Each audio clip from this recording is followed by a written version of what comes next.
Bismillahirrahmanirrahim. Assalamualaikum warahmatullahi wabarakatuh. Bagaimana kabarnya? Insya Allah sehat ya. Berjumpa kembali dengan Umu dalam pembelajaran biologi. Sudah siap belajar biologi? Kalau sudah siap, jangan lupa berdoa dan siapkan buku catatan. Hari ini insya Allah kita akan jalan-jalan. Insya Allah hari ini kita akan berpetualang di kota sel. Layaknya sebuah kota, kota sel memiliki pabrik-pabrik yang mensuplai kebutuhan bagi warganya, memiliki tempat pembuangan atau pengolahan sampah, dan sistem transportasi. Bayangkan betapa sibuknya setiap hari kota sel. Hari ini kita akan melakukan tur ke kota sel. Tempat pertama yang akan kita kunjungi adalah gerbang kota sel bernama membran sel. Membran sel kota sel selalu sibuk setiap harinya. Berbagai jenis molekul keluar masuk kota sel dan membran sel bertugas untuk menyeleksinya. Ada molekul yang masuk-masuk saja tanpa diperiksa terlebih dahulu, misalnya oksigen. Ada juga molekul yang harus masuk melewati gerbang membran sel. Gerbang membran sel berupa protein-protein integral dan periferal.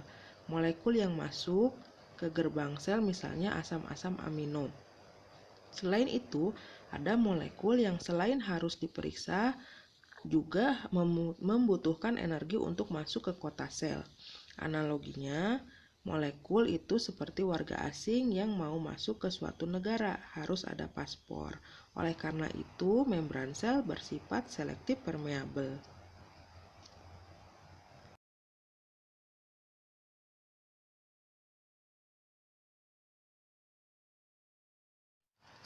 Membran sel tersusun atas batu-batu yang bernama fosfolipid, dan supaya benteng tangguh, kota sel melindungi kotanya dengan dua lapis benteng.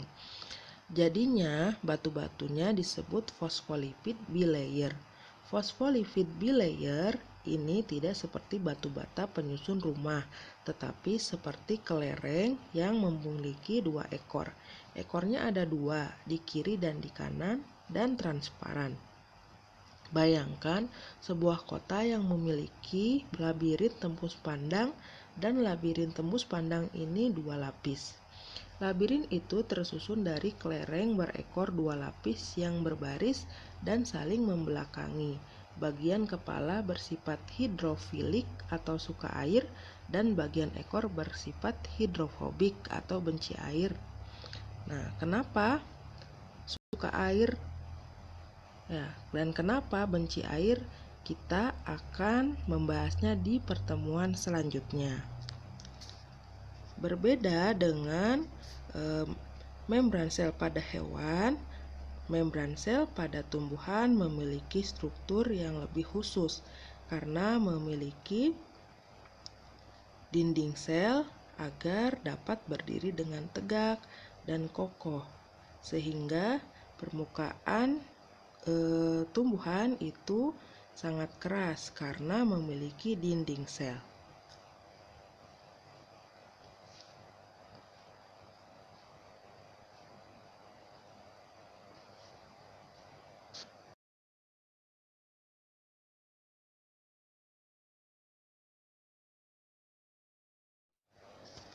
Seperti kota lainnya, kota sel juga memiliki sistem pemerintahan. Sistem pemerintahan pada kota sel disebut dengan nukleus. Nukleus merupakan organel paling besar dalam kota sel, yang fungsinya mengendalikan proses metabolisme di dalam sel, menyimpan informasi genetik dan dalam bentuk DNA yang terdapat pada kromosom, mengatur ekspresi gen, kemudian tempat replikasi dan transkripsi DNA. Nukleus ini menjadikan sel dibagi menjadi dua. berdasarkan ada atau tidaknya membran yang menyelubungi nukleus ini. Jika tidak memiliki membran inti sel, disebut sel prokariotik. Jika memiliki membran inti sel, disebut sel eukariotik. Jadi, kita dapat katakan nukleus ini pusat pengendali genetik.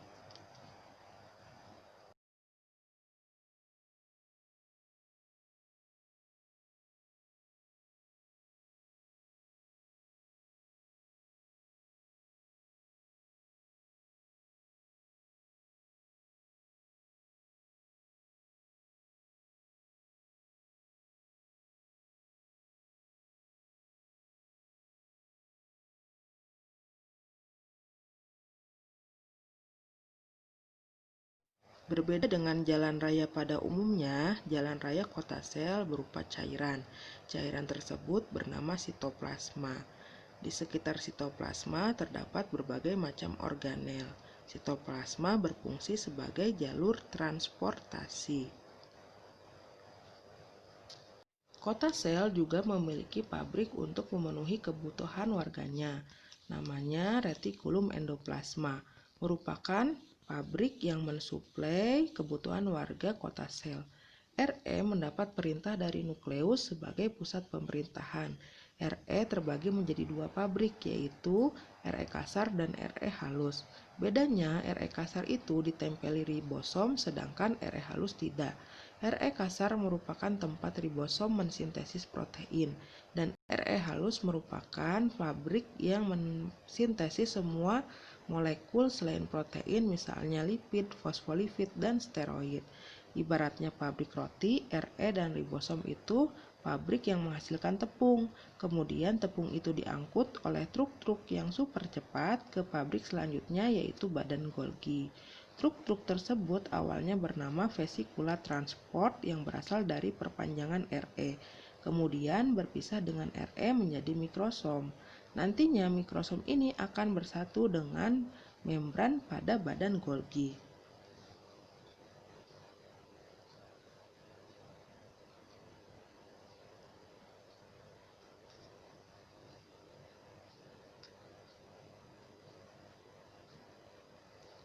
Badan Golgi strukturnya berbeda dengan RE. Jika kita mengibaratkan RE itu pabrik dengan lorong-lorong yang saling berhubung satu sama lain, maka badan Golgi merupakan pabrik dengan lorong-lorong yang tidak saling terhubung. Tugas badan Golgi merupakan kelanjutan dari RE, yaitu mensintesis, menyimpan, dan transport glikoprotein. Produk akhirnya berupa protein fungsional atau enzim. Kalau dianalogikan lagi, tepung yang dibuat oleh RE dan ribosom diolah lebih lanjut oleh badan Golgi menjadi roti. Roti-roti ini atau enzim kemudian disuplai ke seluruh kota sel, tergantung kebutuhannya.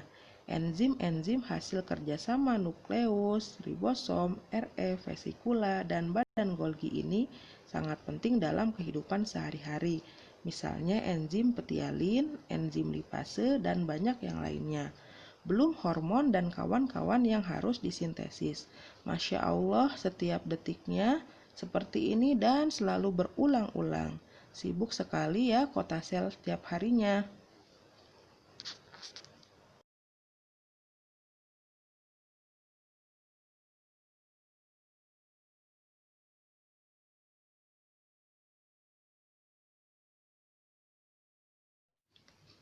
Kota sel juga memiliki pabrik penghasil energi yang bernama mitokondria.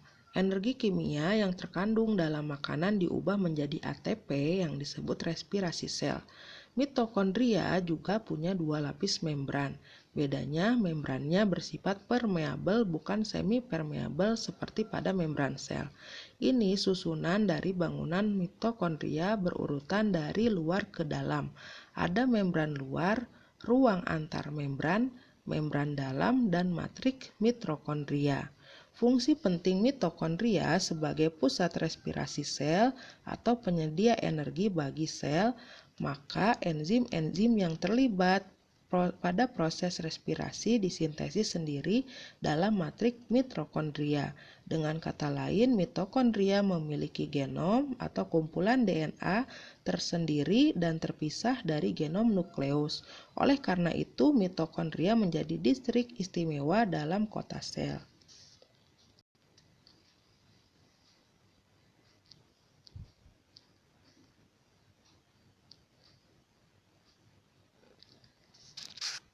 Distrik lain yang istimewa yaitu kloroplas. Kloroplas terdapat pada sel tumbuhan. Terdapat 3 bagian yaitu K1, ruang antar membran, antara membran luar dan dalam yang sangat sempit. K2, ruang yang ada di bagian dalam membran dalam yang disebut stroma. Di dalam stroma ada struktur yang seperti bakpao bertumpuk-tumpuk yang disebut granum. K3, granum merupakan tempat enzim-enzim untuk menangkap energi matahari dalam struktur klorofil.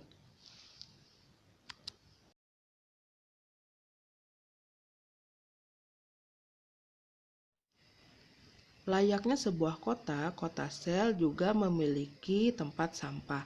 Bayangkan kalau suatu kota tidak memiliki tempat sampah, hanya saja rasanya tidak tega disebut tempat sampah. Namanya lisosom. Lisosom berasal dari kata lisis yang berarti pecah dan soma yang berarti badan. Jadi lisosom itu badan pemecah. Lisosom bukan tempat sampah biasa, tetapi tempat sampah modern. Lisosom itu seperti vesikula transport berupa kantong bermembran. Bedanya dalam lisosom terdapat enzim hidrolitik, enzim yang bisa memecah berbagai molekul. Ingat ya, lisis itu pecah.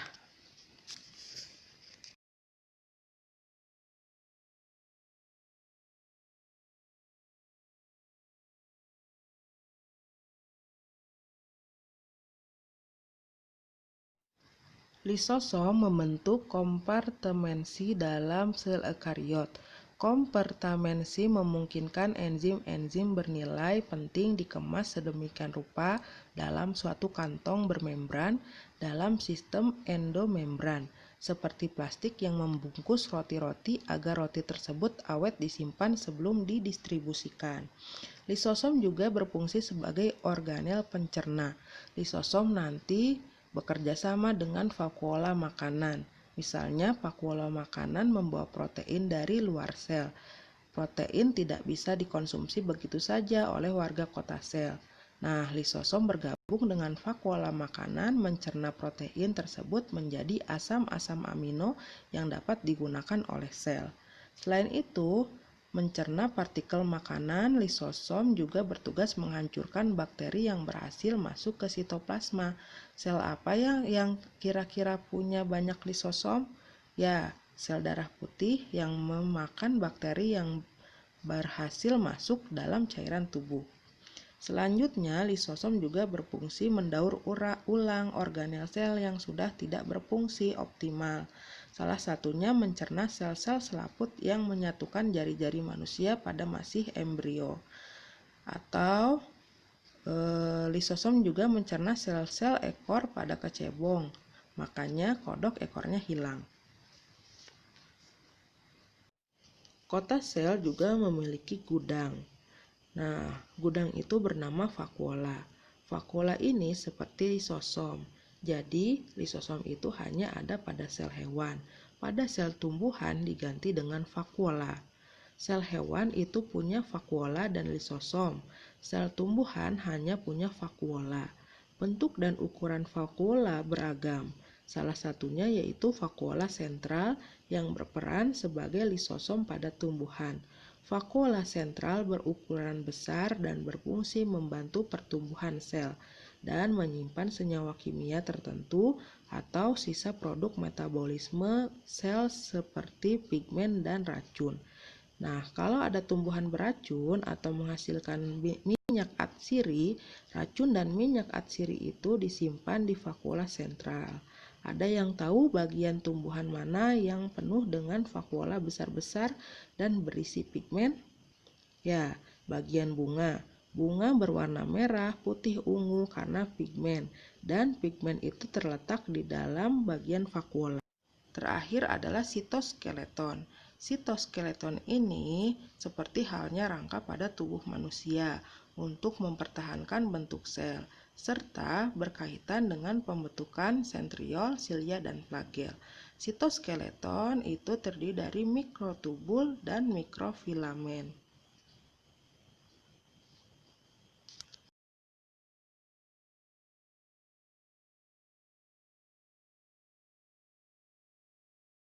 Sekarang coba kalian cari tahu perbedaan sel hewan dan tumbuhan ya. Itulah perjalanan kita hari ini di kota sel. Mudah-mudahan bermanfaat untuk kalian semua. Sebelum pulang, jangan lupa isi form feedback di kolom deskripsi. Kita tutup dengan doa akhir majlis. Subhanaka Allahumma wa bihamdika asyhadu an la ilaha illa anta astaghfiruka wa atubu ilaik. Jazakumullahu khairan. Ila liqa. Assalamualaikum warahmatullahi wabarakatuh.